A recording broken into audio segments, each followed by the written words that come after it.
Everyone. So I've had a few questions about Guild Battlegrounds, what it is and how it works. So I thought I'd do two videos. Um, one explaining what Guild Battlegrounds is, what its benefits are, and how you know what to do and things like that. And then the second video I'm going to do all about tactics, so like how to fight, what attrition is, what the buildings mean, and other things like that. So this video. What is Guild Battlegrounds? Well, Guild Battlegrounds, as you probably know, is on your main map, and it's this little thing here. So when you go on it, you'll just see this map. Now there's two maps that are being used. There's a new one. This is the original map. The new one is bigger. It's got more sectors, but they're both essentially the same thing. Now, Guild Battlegrounds, or GBG, I'm just going to call it for speed and things. It's by far the best way of getting forge points. Alongside that, you get buildings such as the Statue of Honor and the elephant thingy. They're all good, and it's definitely worth doing. When you're in Diamond League, you can win 10 forge points for successful battles. At the moment, we're in Platinum. We're not having a very good time of it, and you get 7 for that. It's again really worth doing. So with my city, what I've done is I've focused on fighting great buildings, and it just makes it so easy. And on a good season, I'll get up to 2,000 fights, which is just thousands of forge points. It really makes a huge difference compared to other ways of getting forge points. The main thing to see here is my Castle de Monte, my Cathedral of Aachen, and my Statue of Zeus. Alongside that is my Arctic Orangery and my Alcatraz, and between them all, they get me strong enough to fight pretty much indefinitely. I'm not sure how many troops I have now, but I mean, obviously I've been playing this a long time. I've put a lot of effort into the fighting side of things. As you can see there, I've got like a reasonable amount of tanks and about 800 rogues. You might not have that many, but you can still fight.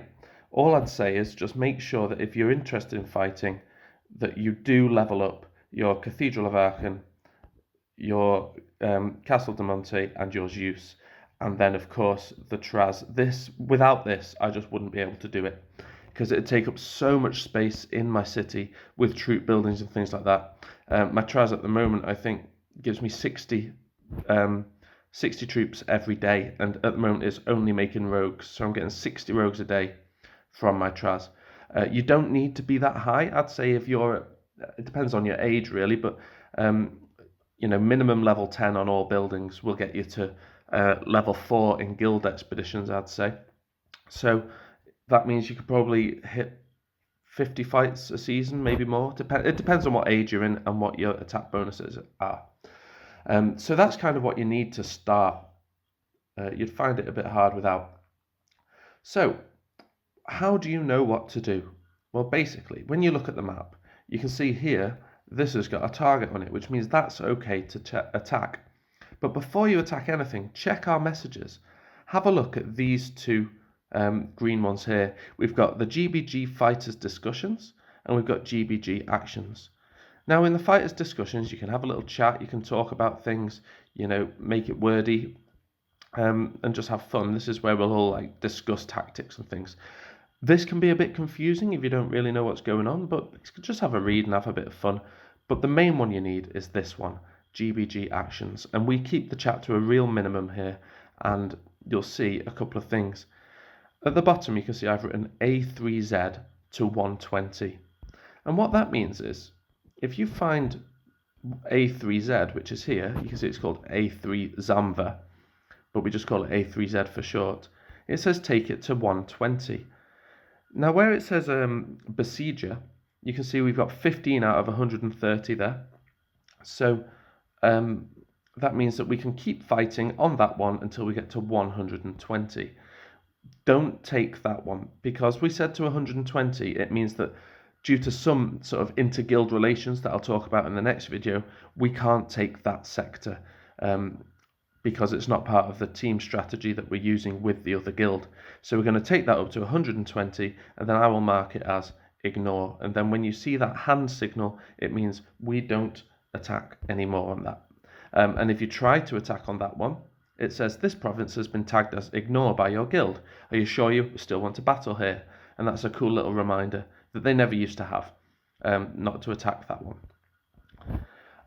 So looking at this map, we've got one province we can attack. We can also see this flag here means somebody's attacked this one a little bit. And that's because earlier on I marked that for attack before this one came into view. The reason we're attacking that one, just out of your interest, is because the province next to it has got a siege camp. I'll talk about these in the next video, but basically this is the province that will give us the most fights for the least amount of attrition. Now, if no one's online and you look in the action threads and it's out of date, for example, A3Z was already at 120 and you didn't know what to do, just look around for something, and this is if you can't wait for any more instructions, look around for something that's already been started that we can attack. So for example, I would probably carry on attacking A4H, but I would not take it. The main golden rule is don't take any provinces unless it's been clearly stated in the actions thread, because it can lead to all sorts of problems with the other guilds. So if you just need somewhere to dump fights quickly, this one, if you look, it's only 11 out of 130. You could take that all the way up to 120 and then stop. And if you wanted to carry on fighting, I would probably take this one up to 120 and then stop. But like I said, there's no harm done unless you actually take a province without checking the actions thread first. The guild battlefield officers are all pretty good, you know, that we're online quite a lot. So by the time you've got there, it's probably fine to take. Okay, I hope that's a little bit more helpful for you. I'm going to talk in the next one in a little bit more detail about how to actually fight, what attrition is, what the buildings mean, and how our sort of inter-guild relations work. But yeah, I hope this has helped to some degree. But yeah, happy forging in the meantime.